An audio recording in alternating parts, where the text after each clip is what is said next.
morning, everyone. I'm Myra Harrison, Superintendent for the National Park Service of Longfellow National Historic Site, Longfellow House, Washington's headquarters National Historic Site, and two historic sites in Brookline, the John F. Kennedy birthplace and the Frederick Law Olmsted National Historic Site. I want to welcome you today to the celebration of Longfellow's birthday, and we hope he's listening. And this is also a very important birthday for the National Park Service. It is our centennial year, and we're all charged with thinking about that and celebrating it, and we feel a special attachment to it since one of our guys, Frederick Law Olmsted Jr., was very significant in the drafting of the legislation that founded the National Park Service. One of the things that has really helped the National Park Service in all these years has been the wide array of staunch partners who've helped us with programming and other things over the years. And certainly, prime among those for the Longfellow site is Mount Auburn Cemetery. And I want to thank this organization for all of its support for the National Park Service, and today, in particular, the Friends of Mount Auburn for their generous assistance in allowing us to have this program here this morning.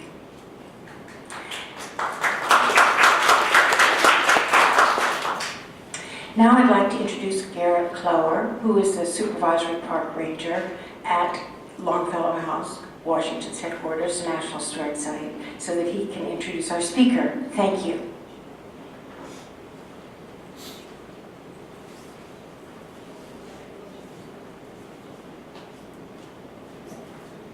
I guess I'll just bend down. Good morning. I'd like to echo much of what Myra said. Thank you for coming. Thank you to Mount Auburn, especially Jessica. She's always so much of a help getting everything set up, especially this year. And I also want to, again repeat what Myra said about the centennial, because that is a big driving force for all of our programs this year. And it really helped lead me to our speaker today. Hilary Lowe is director of the Center for Public History and an assistant professor of history at Temple University. She holds a PhD in American Studies from the University of Kansas. Her first book, Mark Twain's Homes and Literary Tourism, came out in 2012, and her next book, Open House, House Museums, Gender, Sexuality, and Politics of Memory, will examine the preservation movement in the United States with special attention to the histories of gender and sexuality. And I believe it was work on that book that brought Hilary to Longfellow House, Washington's headquarters. She spent many, many days down in our basement and throughout the house working with our archivist, Chris Worth, who actually is in the back as well. You want to say hi, Chris? She doesn't want to say hi. That's why she works in the basement. But Hilary almost got to be like a member of the family. She was here so much. It was great to have her around, and thinking about the centennial and thinking about the creation of the National Park Service, and specifically thinking about the creation of Longfellow House, Washington headquarters, or as Myra called it there mistakenly, Longfellow National Historic Site, because it was that for 35 years or so before the name changed. The site was created in 1972. So thinking of that story led me to think of Hilary. So I think this works very well for this year's program. Hilary is also going to be working with us again quite a bit soon, because Myra mentioned the Kennedy birthplace site. Hilary is going to be working on the administrative history for that site, so we'll get to have her around some more. But if you would, join me today in welcoming Hilary Lowe.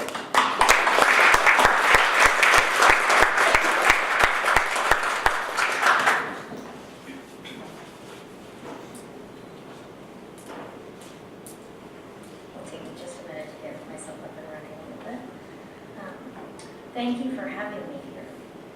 Actually, spending so much time in the basement is a pretty wonderful opportunity, and I have a lot of people to thank for that.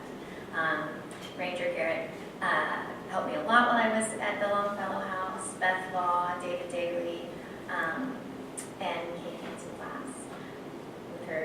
little Longfellow fan.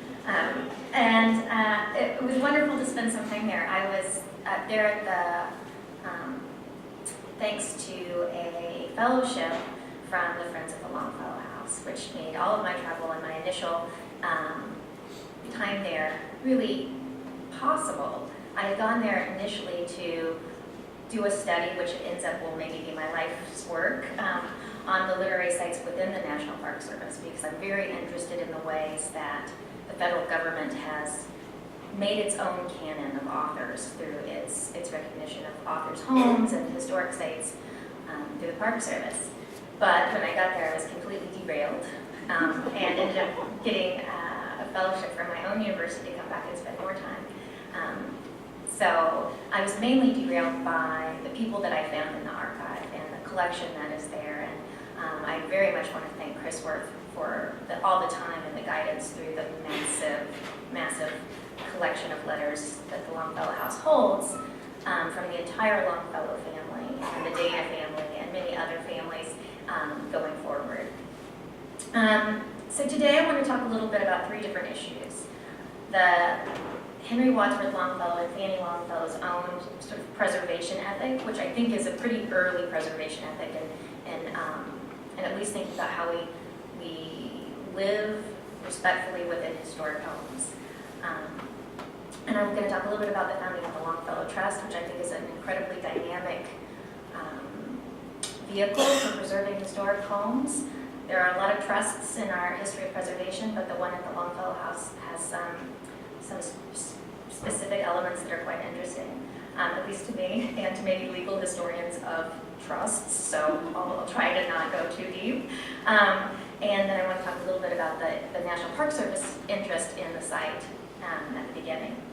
And along the way, I'll briefly put these thoughts, these moments in context of different kinds of preservation and at the moment, but I'm really going to focus on literary tourism and literary preservation. And I'll mention some key figures like Nathaniel Hawthorne and Washington Irving as people who are being preserved at the same moment that Longfellow is. So, I'm going to talk a little bit about centennials.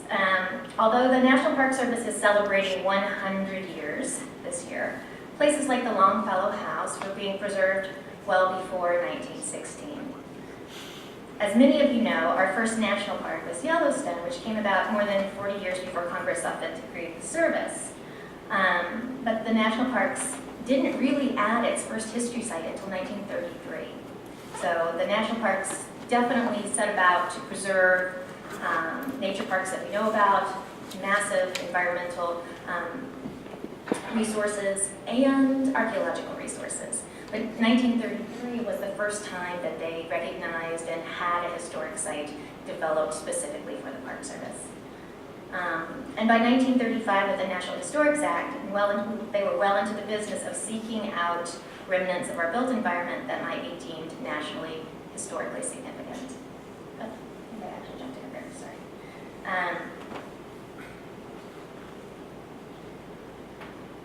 The Longfellow House was preserved in many ways through the work of Henry Wadsworth Longfellow himself.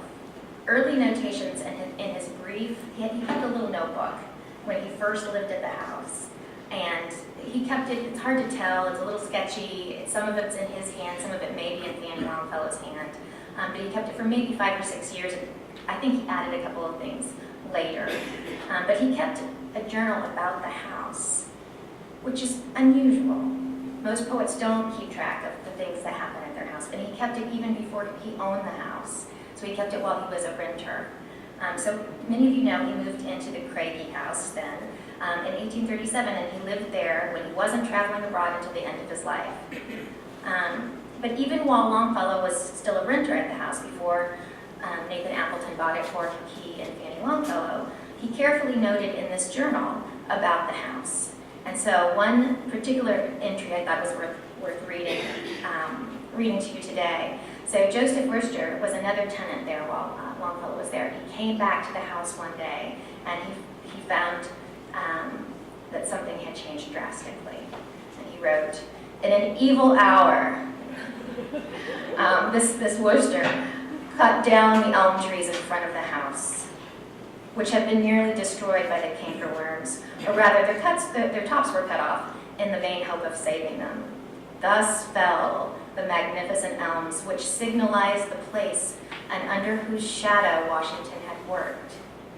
So Longfellow was very aware of changes in the historic environment. I mean, he was basically after our hearts as a historical architect, or landscape architect, interested in marking what changed while he was there. And he not only marked what changed, and clearly he was dramatically devastated by this move, but he then remarked and kept track of the trees he later purchased as owner of the house to replace those trees.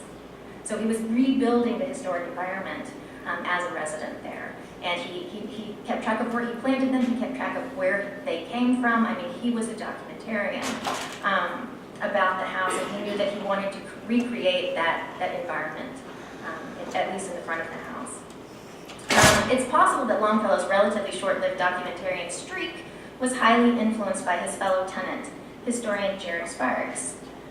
Sparks was nearly 20 years older than Longfellow and had been engaged in editing Washington's letters since at least 1823, when he then thought the project would only be 3 volumes and take him a few years. And Sparks put together the first scholarly edition of Washington's letters, about 12 volumes that were published during his lifetime. And he went on to later become president of Harvard. And it's very likely that he helped the Longfellow significantly understand the historical importance of the house itself. And it's interesting because while Sparks is writing putting together these letters, he's living at the house, and at the same time Longfellow's living at the house, and they're both thinking about Washington and reflecting about Washington, and Longfellow ultimately writes about Washington. Once the Longfellows decided that they wanted to stay at the house once they got married, Fanny Longfellow, I don't want to leave her out of the story because she was very important in thinking about the preservation of the house and in the reason that they would stay there. She was the one who articulated to her father that they might need to have that house, and part of the reason, at least part of the justification for that, was that it had that Washington connection. And she said that they were, this is a quote from one of her letters to her sister-in-law perhaps, that they were full of plans and projects with no desire, however, to change a feature of the old countenance which Washington had rendered sacred. And shortly after they had moved into the house, I'm going to go back to this picture. Shortly after they moved into the house, there was a report in one of the Cambridge local newspapers, of the morning paper, that said that Henry Longfellow and Fanny Longfellow were not just going to own the house from now on, they were also going to put in a room that had a Washington shrine. And Henry clipped this newspaper story out and put it in his journal about the house. And then he remarked next to it, "Paragraph in the morning paper says I'm going to have one room in the Craigie house furnished with articles that once belonged to Washington. News to me. Where are they to come from?" But one of the things I think is interesting about that quote is, it's funny, it's news to him, but he also says, where are they to come from? So he doesn't say never, he doesn't get outraged at it too much. He kind of ponders it a little bit. He says, where would they come from? And they do, over the years, acquire a couple of objects that have to do with Washington. They're gifts. They're not things they seek out, I don't think. But the article shows that there was a distinct popular and local interest in celebrating Washington, so much so that perhaps they fabricated stories about it. And that the newspaper reported, but it was also interesting because Fanny seems to have been worried about this newspaper report. So she wrote to her sister-in-law that she dreaded that the report about the Washington Shrine would, and this is a quote from her, "bring upon us antiquarian visitors to any amount." So she was worried about those antiquarian hordes that would show up, not just for Longfellow at this point, but for George Washington. So there are accounts that the Longfellows gave tours of the house, especially Henry Longfellow, that emphasized the house's considerable history. And in the notebook, he indicates the history of Washington there for sure, but he also goes back and tries to track down as much of the history as he can from I'm guessing, local sources. He doesn't really cite it the way I'd like him to have as a historian. But he puts together the Vassal history, the Craigie history, and he tells little anecdotes about Mrs. Craigie. But it's clear that Washington's role there is really important to the family. And in a letter from Fanny to her sister-in-law again, she remarks on the fact that Alice Longfellow was baptized on Washington's birthday. So she wrote to her sister and she said, and that they decided to do this on this particular day in honor of the house.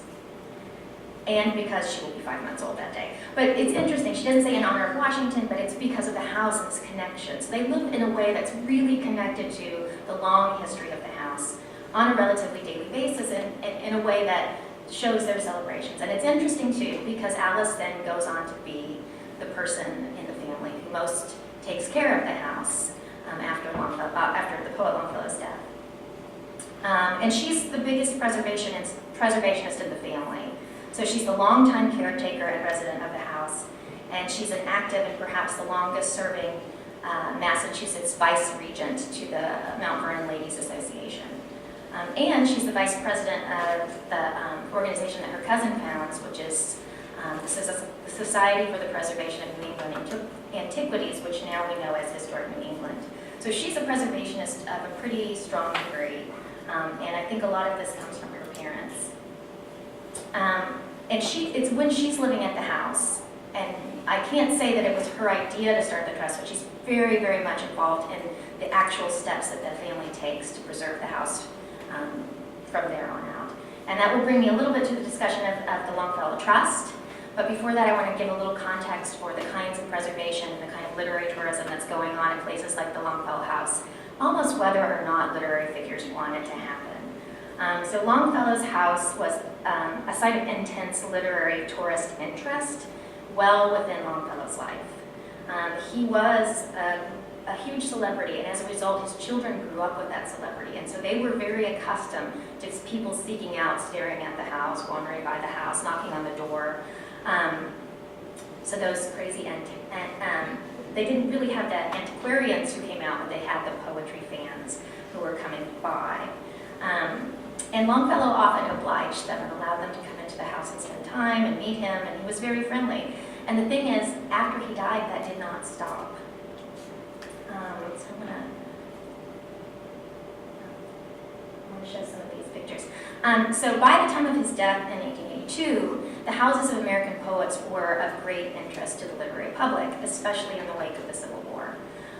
American literature was kind of coming into its own. People started for the first time thinking that we might be able to understand literature by looking at the letters and life of authors. And so people were very, on a scholarly level, invested in literary lives, but the average person was also interested in literary lives.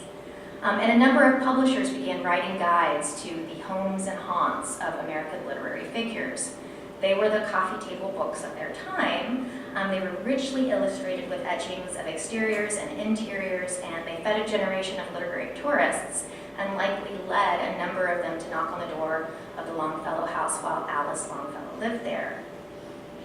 In this volume, The Homes and Haunts of Our Elder Poets, a number of houses were featured. William Cullen Bryant, Ralph Waldo Emerson, John Greenleaf Whittier, Oliver Wendell Holmes, and James Russell Lowell, and also the Longfellows. Mr. Longfellow's house at Cambridge, this is from the book, is one of the few American houses to which pilgrimages will be made in the future. It was surrounded with historic associations before he entered it, and now it is surrounded with poetic ones, a double halo encircling its time-honored walls. So it was somewhat prophetic. This was long before, this is written by a man named Richard Henry Stoddard, who was kind of an early writer about literary houses, but he didn't know that they would do a historic trust that would preserve the house, and he certainly didn't know that we would ever have a National Park Service when he wrote that. And he included in the publication were 13 etchings, and some of these are up here for you to see, that showed the house from almost every possible angle. So we didn't get the kitchen, and I should have included some other etchings that include the exterior. There are exteriors from almost every possible vantage point, and then there are etchings of the vantage points on the porch, on this porch, on that porch, and some of the vantage points are really bad. All you can see are trees and like a teeny little corner of the house. So, I mean, they really went overboard. But it's because people were so interested that they wanted to provide all of these. It was a way for people to be virtual tourists. They couldn't get here, they could at least stalk the Longfellows through a book. So of the houses that are mentioned in the volume, William Cullen Bryant's homestead became a property of the trustees of reservations in 1929. Emerson House that's mentioned there became a historic house in 1930. The Whittier House opened to the public in 1918. And then the two other homes are now the property of Harvard and are private. But none of them became national houses the way that the national parks recognize the Longfellow House. So literary tourism didn't originate in the United States, but by the 1830s, American authors like Longfellow, Hawthorne, and Washington Irving were making trips to Shakespeare's birthplace and to Sir Walter Scott's house, Abbotsford in Scotland. Washington Irving in particular was really fascinated by Abbotsford, and I don't know if any of you have been to Abbotsford or know the history of Abbotsford. It's a house that Scott put together from a number, he created basically an ancestral castle for himself that is largely fabricated. He brought pieces of old chapels. It was a kind of inventive, adaptive renewals preservation technique that also allowed for him to tell his romances, his historical romances in his own home. And Irving was really affected by this. He came back to the United States and bought his cottage, which you can see the before and after, and named it Sunnyside, and he created what one scholar has called a fantasy of 17th century Dutch architecture in rural New York. And while he didn't anticipate, Irving didn't anticipate the commercial tourism that would boom in the late 19th century, he did this between 1835 and 1960. He really created a wonderful historical site for people to come to see. It's a fantasy site. But despite his transformational work on the house, his house lingered because his family didn't activate their recognition of his literary worth. So Irving's nieces inherited the house, and they kept his study as a shrine. But they basically, and they'd let a couple people see it every once in a while. And after they died, his great nephew owned the house, and he made radical changes to the house and tried very hard to keep the public away from the house until the public just rebelled and purchased it away from him. But it didn't open to the public until 1947. So it has a harder history in becoming open to the public. And like Longfellow, Irving shared a fascination with early American history and myths, and they both revered Washington.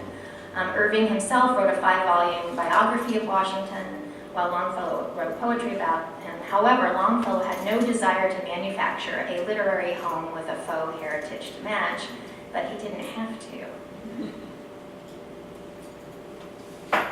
Okay, so now I'm going to try to dig into how the house became a trust, how this literary tourism interest, the family recognized it and valued it. So lest I tie you down with a long history of preservation trust, let me say that the Longfellow House Trust, which was organized in 1913 by Longfellow's surviving children, Ernest, Alice, Edith, and Anne, and their spouses, was an innovative partnership. I recently conducted a very informal, unscientific survey of historic house museums to see how many had at their core a trust that allowed both access to public and family residency, and I could find none that had at its core that balancing act. So trusts are not uncommon vehicles for preservation. Before the mid-1950s, when nonprofit corporations began to dominate preservation modes, trusts were a vehicle to maintain a vision for a historic site that could legally last beyond the generation of its designers. So you're probably familiar with the National Historic Trust, the Trustees for Reservations, and other organizations like that. So trusts are not uncommon, but this particular trust is a little different. And each historic house museum, each historic house transitions. It has a moment where it transitions from a private house to a public space. And most of the time there's this limbo period where it goes from family ownership to something else and then it is reclaimed. Not always. And sometimes it's a spirited individual who feels a calling to help create a historic house. Sometimes it's a community of people who recognize an interest or a historical story that hasn't been told. And sometimes, very rarely, it's the person or artist or writer, him or herself, who recognizes their own historical importance, as in the case of Abbotsford, and creates a site directly to be handed off to the public with their interpretation already said. But with this trust, the most important thing to understand about it is the trust very carefully balanced family access to the house and historic preservation with the public in mind. At its core, it seems to assert that the best people to preserve the Longfellow house were Longfellow's children and grandchildren. And this trust specifically laid out that the house should be, and this is a long quote, forgive me, preserved, maintained, and managed for the benefit of the public as a specimen of the best colonial architecture of the middle of the 18th century, as a historical monument to the occupation of the house by General Washington during the siege of Boston in the Revolutionary War, and as a memorial to Henry W. Longfellow. And it required that the public be allowed to visit the house. Any of us familiar with the mission and enabling legislation of the Longfellow Historical Site will recognize those three characteristics were almost word for word in that enabling legislation. It is core to their mission today. And the trust authors are also careful to allow that while Alice Longfellow lived there, she would be able to stipulate when and how the house was open to the public. And to provide for the long-term protection of the house, and it also set into place the trustees, which I'll talk about in just a second, but to provide for the long-term protection of the house, if none of the children of Longfellow or his grandchildren wanted to live in the house, they'd have 3 years where they wouldn't have family occupation, and then the trust could decide whether it wanted to keep the house open on its own as a historic site, or to convey the house to an appropriate corporation. And by corporation, they meant another entity that would manage the house and conserve it for those three purposes laid out for the public. And many corporations were suggested over the years, Radcliffe College, Harvard, and the Society for the Preservation of New England Antiquities in particular. And the family's involvement seems key in these trust documents. The family put a great deal of trust and power into the hands of the trustees. There are 3 of them. They picked the first 3 and they stayed with the trust until their deaths. And they were, by and large, people that they had known, attorneys that may have some relation to the family, but in most part, no, they were attorneys who had worked with them here in Cambridge and also Boston. And it seems that Richard Henry Dana, who was the husband of Longfellow's daughter, Edith Longfellow Dana, drafted the document for the trust itself. He did it with his law partner, Joseph B. Warner, and his brother-in-law, Joseph Gilbert Thorpe, who was married to Anne Allegra Longfellow Thorpe. And the Longfellow Trust set up 3 initial trustees, John Moores, Dudley Pickman, and Edmund Parker. And it was not an easy decision for the family. There are lots of letters between family members, primarily going to Richard Henry Dana, explaining their feelings about the transfer to the trust and the feelings that they have for their children and their relationship to the house. And it seems very clear from the time of the trust writing and the letters between the Longfellow family members that 2 individuals in particular within the family were considered the key caretakers for the house. One, of course, was, this is a picture of the first page of the trust itself. But the key person who they recognized, of course, was Alice Longfellow. They all expected her to live there for the rest of her life, and she did make it her primary residence for the rest of her life. And then the other person, which even during the trust negotiations is identified as a primary caretaker, is Henry Wadsworth Longfellow Dana, also known here in this talk as Harry Dana. And he's a grandchild. So it is interesting, he is picked out almost at the same time that they're setting up the documents to be one of the caretakers. But I'm going to go back to talk about Alice for a little bit too. And Alice in particular makes it explicit in her correspondence with her siblings that her nephew Harry be considered in all things. As she put it in a letter to her brother-in-law, Richard Dana, who is his father, I don't think the family should be too generous about leaving things with the house or giving away without full acquiescence from your or Annie's children. Harry especially ought to have full say about books or any valuable pictures. I am so anxious to avoid any feeling on their part that we have been premature in deciding things for them that are their birthright. And she went on, at all events, I want to be assured that it is Edith's and Annie's children that are thoroughly satisfied and not reticent, as certainly our main idea is to help them. This shows her kind of ruthlessness too. She says that in-laws and babies must take their chances as they have no associations. But she's very careful in setting up her legacy of preservation with her nephew. And he had grown up next door.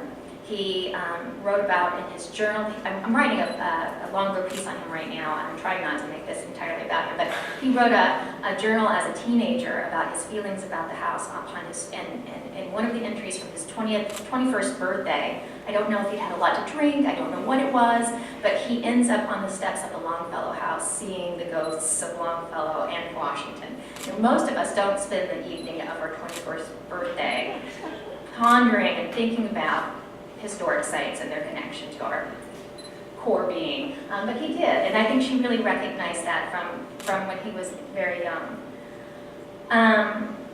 The trust granted Alice Longfellow life tenancy in the house, and it offered the same to any Longfellow grandchild who wanted to live in the house thereafter.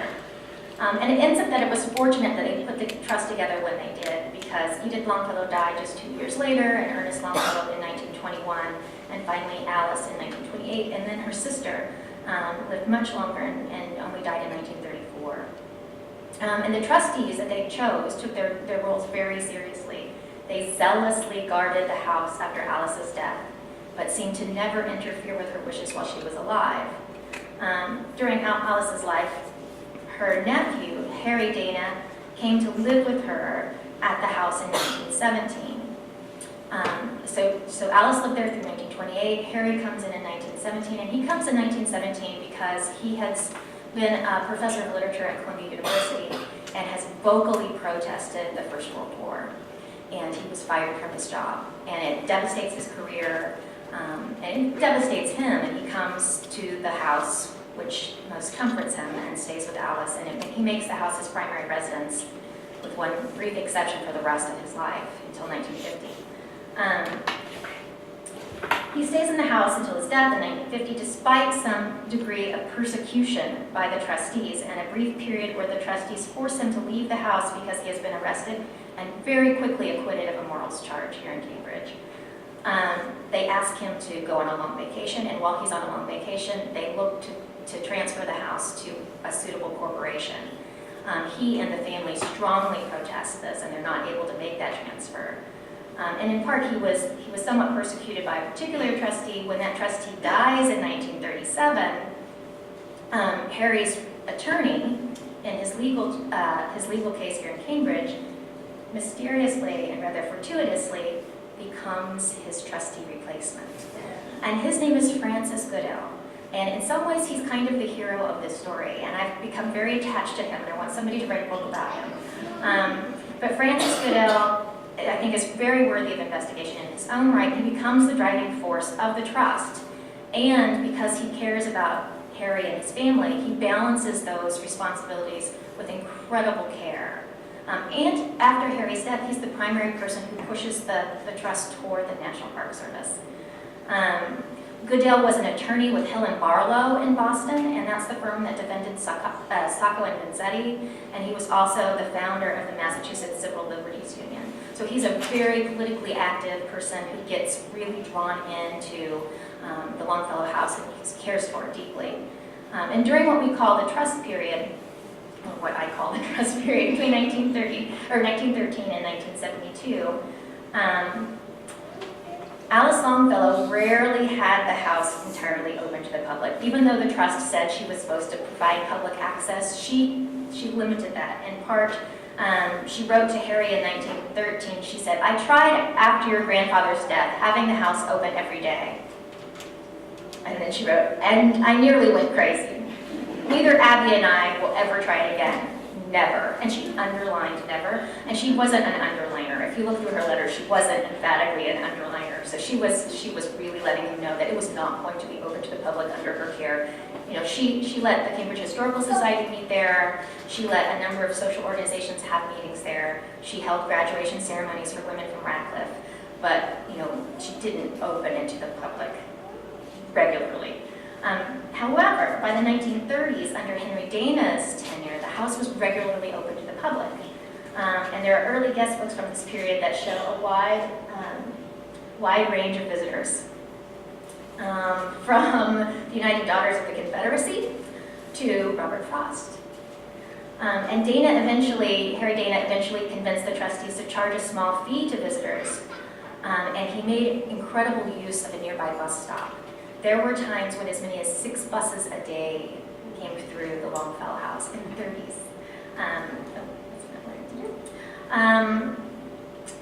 So the National Park Service didn't come running in 1916 at its beginnings. And it didn't come running really until maybe the Great Depression. I haven't tracked down its very first interest, but this is a Historic American Building Survey drawing from the 1930s. So during the New Deal, the Historic American Building Survey was a project of the National Park Service to document and register and track and photograph every historically important building in the country. And they made a real concerted effort to look at literary houses. And there are actually, I don't know, maybe 40 drawings, scale drawings, architectural drawings of everything from doorknobs to the careful manufacture of the fence around the Longfellow House. They're all in the Library of Congress. You can spend years looking through the drawings, but it's clear that by the 1930s, the Park Service has identified the Longfellow House as being of interest. They don't do anything about that interest. By 1949, however, somebody's interested in the Longfellow House. And I think it's just one person. Wilhelmina Harris, who is the superintendent at Adams, and one of the first superintendents as a woman in the Park Service, gets a little bee in her bonnet about the Longfellow House and what's going on with it. And she is really interesting in the ways that she makes her approach, which is incredibly innovative. So she somehow gets Harry to come visit the Adams house so that he can see how well managed it is. So she has him come visit in 1949 when he is very, very ill. And he dies in 1950, and she's not able to realize that connection with him because he's gone. And then strategically, I don't know how she knows about the trust documents, but one of the caveats was that there had to be 3 years after the death of a Longfellow resident before the trust could put in place the transfer of the house to another entity. Well, she somehow exactly 3 years later works her wiles on Mr. Francis Goodell's wife and invites them all to the Adams house for tea and starts doing some negotiation. So in 1953, she does this, and she writes a very long memo to her regional director. And she says that she found a way to invite Francis Goodell to the Adams house. She led the tour, and there was like a separate men's and women's tour. It was very gendered. And she went with him through each room, and in every room, apparently, Francis Goodell said to her, "What has the government done in the way of repairs and refurbishing in this room?" to get his real understanding of what the Park Service was doing on a ground level of the historic sites they managed. And Harris provided a detailed report upon her meeting, and strangely, exactly 1 month after this meeting, Conrad Worth signs his name in the guest book, and he is the director of the National Park Service. So her machinations have a direct outcome. And the outcome also means the Park Service starts thinking about plans to do this. Plans to figure out a way to study whether the house is worthy of the Park Service. So within a year, the NPS has done a detailed study of the site's potential. And throughout this whole period of the 1950s and 60s, until 1969, there are 30,000 people a year going through the Longfellow House. And it's really only open from 2 to 4 in the afternoon. So they're seeing immense visitation. Now in 1969, there's a bus stop that's near the Longfellow House that's removed. And visitation plummets. It goes down to 16,000, and then it goes down and down from there on out. But they're studying these tourist activities in 1953. And in 1953, in a memo to Conrad Worth, the chief historian, Herbert Collar, says, "I believe the Longfellow House would be a highly desirable addition to the national park system and fill an important gap in the pageant of America." So they've decided that they're going to get it in 1953. Now, you may know that the House is not really, the legislation for the House did not happen until 1972. So there's a long time when these negotiations go on, and they're complicated, and the House has put forward several times in different ways, and there's resistance from the family at times, and sometimes everybody's on board, and then one family member will be like, I don't know, and the family member really has no legal say, it's only the trust, but the trust, Francis Goodell is such a good trustee, he wants to work with unanimous family support, and so it's a very, very careful process. So over the next few years, the NPS slowly works with the trustees to convince them that the National Park Service, not Radcliffe, not Harvard, and not the Society for the Preservation of New England Antiquities, or another corporation is the right place for the Longfellow House to land. And by 1962, Regional Director Ronald Lee and others, specifically Edwin Small, who had been superintendent at Salem and then Minuteman and was working on Boston, he wanted to add the Longfellow House to the Boston National Historic Sites Bill. So they were trying to pull it into this sort of pre-bicentennial wave of Boston excitement. And it didn't quite work, but he was making the argument that the trust, which had a little bit of money, would sweeten the deal to bring the site into the Park Service. And it didn't work out. But later that same year, the National Historic Landmarks Program approved a great number of literary sites to join the register, and the Longfellow House was among them. So in 1962, despite the National Landmarks Program interest in literature, no literary site was within the Park Service. We didn't have a single site that celebrated a literary figure. But very quickly thereafter, in 1968, we get the Carl Sandburg House, and then in the 1970s, we get an explosion of literary interest in the parks. We get the Longfellow House, Eugene O'Neill House, and the Edgar Allan Poe House, all during that decade. And the National Park Service and the trustees of the Longfellow House worked tirelessly between 1962 and 1972 to find a way to have the house make it to the service. And they initially hoped to have an executive action, one of those executive orders we hear about a lot these days, be put into place so that the Longfellow House could become a national memorial, but that doesn't work out. So what happens is Goodell and his attorney, within his law firm, he has an attorney appointed for the Longfellow House, and they write directly to Tip O'Neill, and it becomes legislated through Tip O'Neill. He proposes the bill to Congress to add it as a historic site, and eventually it does happen. So in 1972, the house officially becomes part of the National Park Service after a very long and hard process to get there.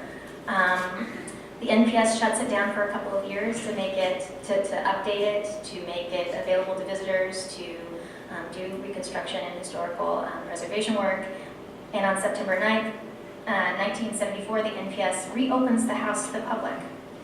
And a look through the program for that day reveals a lot of people who were important to be involved in that process, that movement from a private trust house and a family house to the Park Service.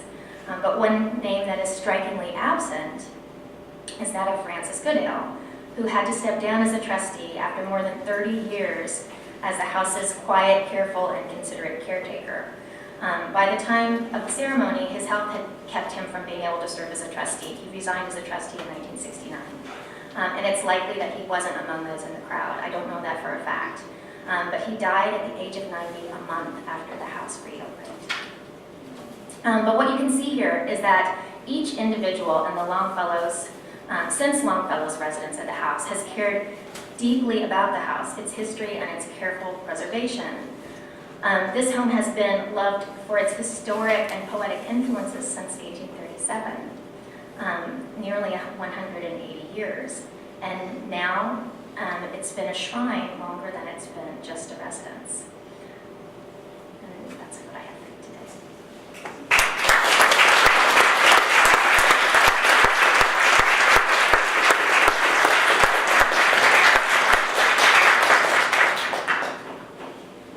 And I'd be happy if anyone has any questions or knows anything about trustees and they want to talk to me about them. I'd love to hear stories.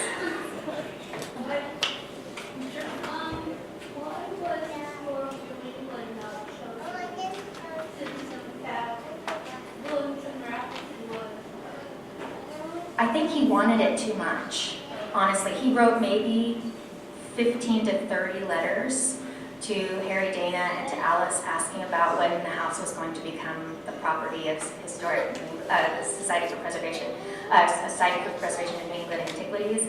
And you would think, because Alice had a relationship there too, that that would be the natural solution. And in fact, after Harry's death, the trustees did approach them when they were thinking about all their options. And it didn't work out. I think they wanted to go to the Park Service, but I think Sumner Appleton was just a little forward. And they loved it and also fought it. Yeah. What is the background and reasons for changing the name from Longfellow House and adding Washington? Well, I can say my opinion. I haven't looked into like the historical justifications of it. I'm sure that Garrett and Myra can tell you about the actual machinations. But Longfellow's reputation has declined.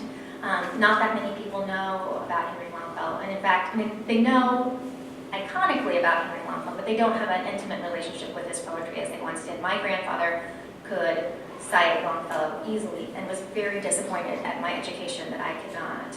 I'm hoping to redeem myself these days. But by and large, people of my generation and younger have no relationship with Longfellow, except that they know that he created some iconic poetry. So I think that has had an effect. And George Washington's reputation apparently can never be impinged. So he of course, is always a draw. And I think that in many ways it really recognizes the family's initial preservation impulse. And so it really does both. It gives value to that, to Longfellow's care about Washington. I would say those are absolutely critical reasons. I think Oh, yeah. another one was understanding that the demography of the country was changing, and that George Washington would always be studied by anyone becoming a citizen. Yeah. And also, it's quite remarkable how many people in this area of the country, in fact, don't know that George Washington had a headquarters. And it's a little bit of pride with Virginia and all those other places that feel that Washington is theirs, and we like to say, well, he's ours too. Probably guards houses that tiny that way. The garden next to the house. Yeah. You know, I don't know that much about, I mean, I know a little bit about the history of the garden. I know that that she did some design. I mean, the people, yeah. Yeah. So I don't know what was the question? What About is the history of the story garden? Like how does it tie in with the rest of the house? Like are they in a certain way? Well, Mary, give me one. So, anyway, I'll ask you to correct me, please, if I err. So, Alice hired at two different times, different female landscape architects to design this garden. And as a memorial to her father and to Washington, to whom she was, as we know, very committed because of her association with Mattel Ladies Association, which is a very significant organization, in the preservation, in the history of preservation in our country. So these female landscape architects, Martha Brooks Hutchison, right? And then Ellen in the early 20th century, and then Ellen Whittle Shipman in the 1920s, creating plans for the garden. We have an enormous archive that allowed the recapture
hard for women in the profession to get public commissions. I suspect that they were very dependent on private commissions. And so in my understanding of it, which is really not research, it's just what I think, I almost feel as if these women were just pouring creativity into this garden.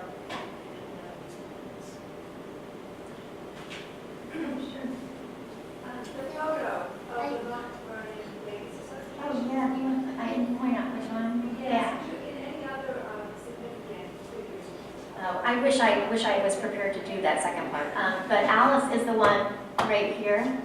And this is, I did a detail. This was actually a large spread of all the vice regents. And they have this photograph in the archive at the Longfellow House, George Washington's headquarters. But this is professional Alice. I just really like this photo. She's ready to rumble with the ladies. And the Mount Vernon ladies and other women's preservation associations, as Myra was talking about, really reflected, they wanted people to go to gardens and reflect upon not just the historical importance of a historical figure, but the emotional importance. So, for instance, the ladies' organization at George Washington's birthplace, they built a memorial garden so you could go there and think about Washington. So it wasn't something that was original to the house, it was a place for you to go and spend time reflecting about your nation and its founding. So it was gardens were super useful. They had multiple uses. They were beautiful, but they were also places where you would enact a ritual of patriotism.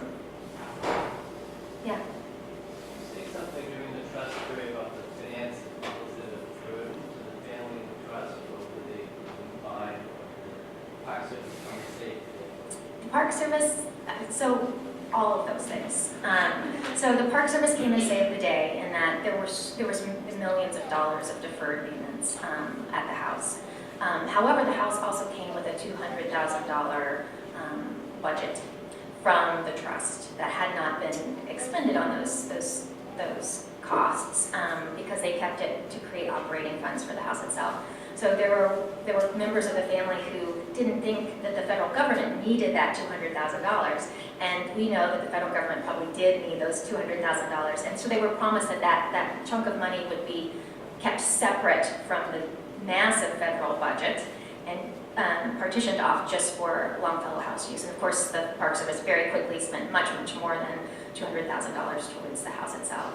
But over the years,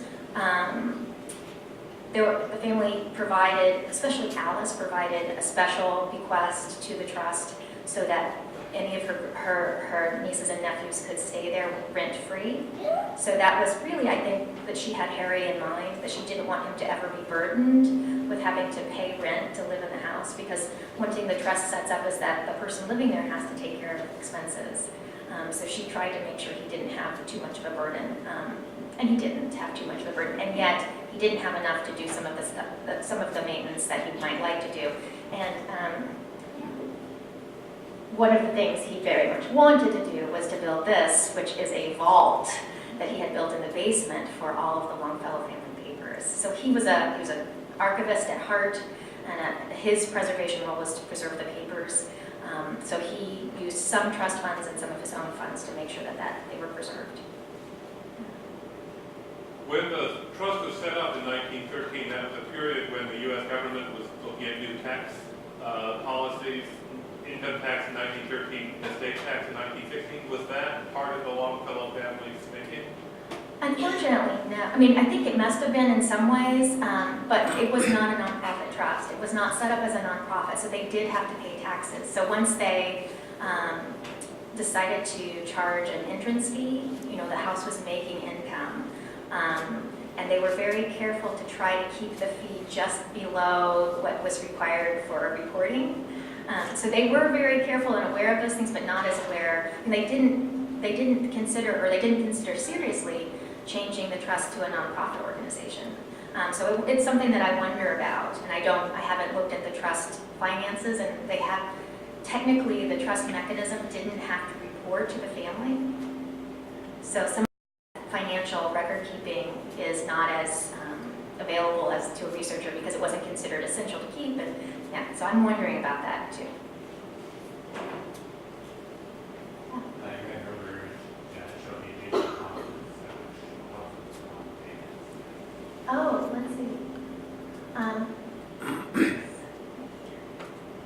It's the one that's on the left as you look at it. In addition to his role as an archivist, He did.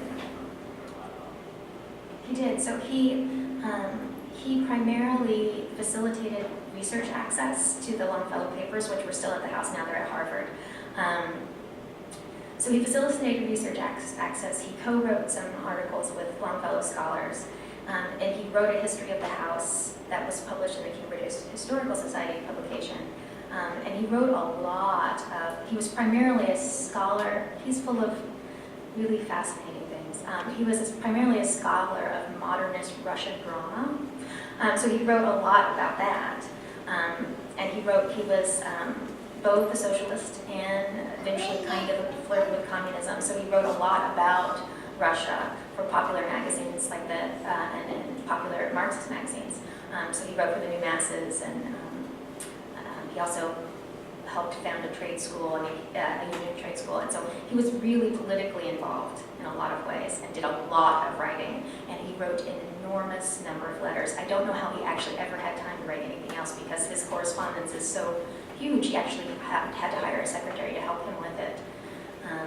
So he spent a lot of time just writing letters to young socialists in Oklahoma to help them start their socialist bookstores. I mean, he was a very busy guy.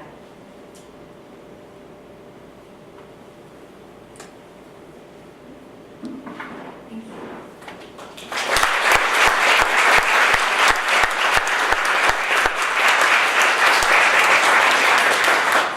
Thank you, Hilary. It's wonderful. So now, is everybody ready for their morning cake? We'll be preparing to serve the cake in just a minute. Over on the other side, there's also some coffee, not sure what else. And we'll probably wait 15 minutes or so, and then we will head out to Henry's tomb to lay the wreath and talk a few moments out there. It won't be very long. I don't have to warn anybody about lice this year, so that is nice. But let's have some cake.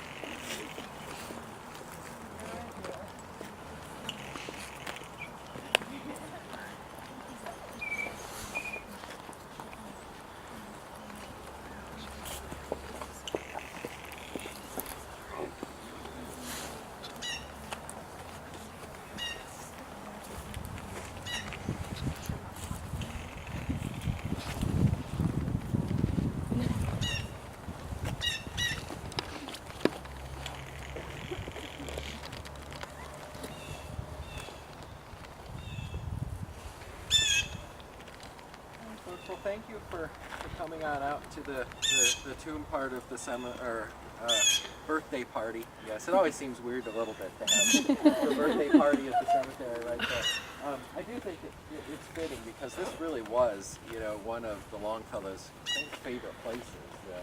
Throughout their journals, Henry talks many times about coming out here and just driving through Mount Auburn. They were really, drawn to this natural majesty of the area out here. So it really does, I think, end up being fitting to have the birthday here because it was a really large part of the Longfellow family's lives over the years. If you've been here in previous years, you do know, or you'll probably remember that we sort of traditionally have one of Longfellow's poems read or recited out here. I always read them because, I'll be honest, I'm not very good at memorizing things. So I cheat a little bit. Plus, I don't want to mess it up. Longfellow was so careful with his words, I hate to take a chance of messing something up with those words by trying to memorize them. The poem I chose this year, it's always difficult for me to try to choose what I'm going to read, so I kind of end up cheating a little bit and relying on whatever the lecture was about to try to lead me towards one of Longfellow's poems to recite or to read. So this year, I think it's fitting to read a poem he wrote called Haunted Houses. I think it really shows it shows that preservation ethic a little bit that Hilary was talking about. But more than that, I think it maybe shows why or how why Longfellow felt that way. Talking about this sort of mystical kind of presence in these old houses.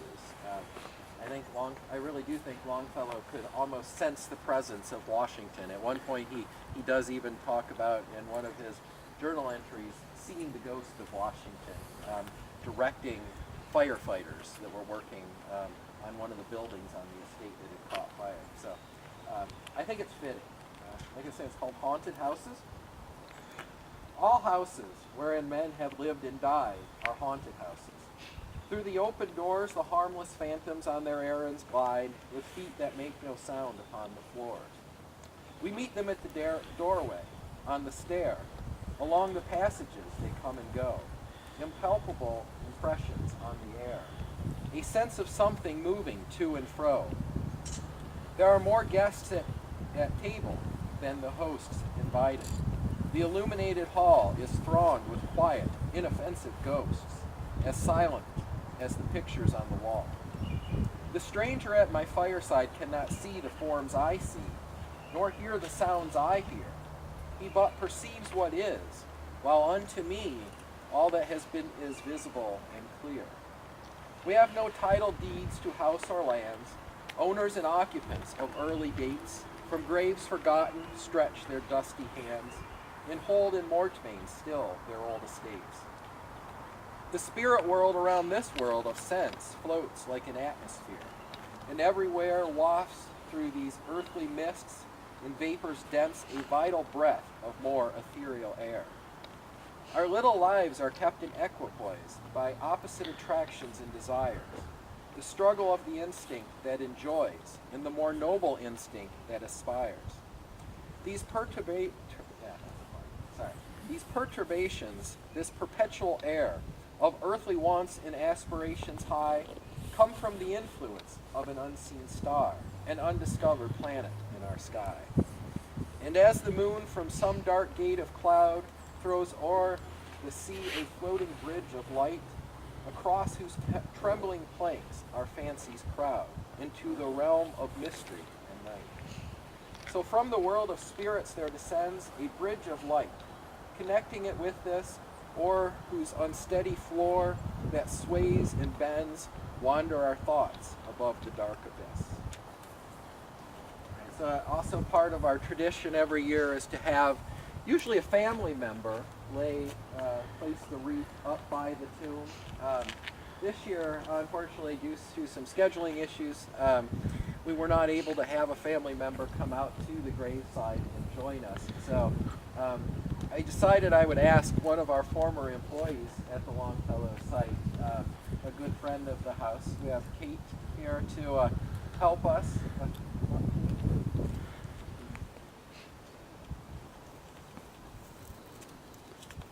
I want to thank Jessica because we had some issues this year getting procuring a wreath for the ceremony, and Jessica was able to step in and help me get that.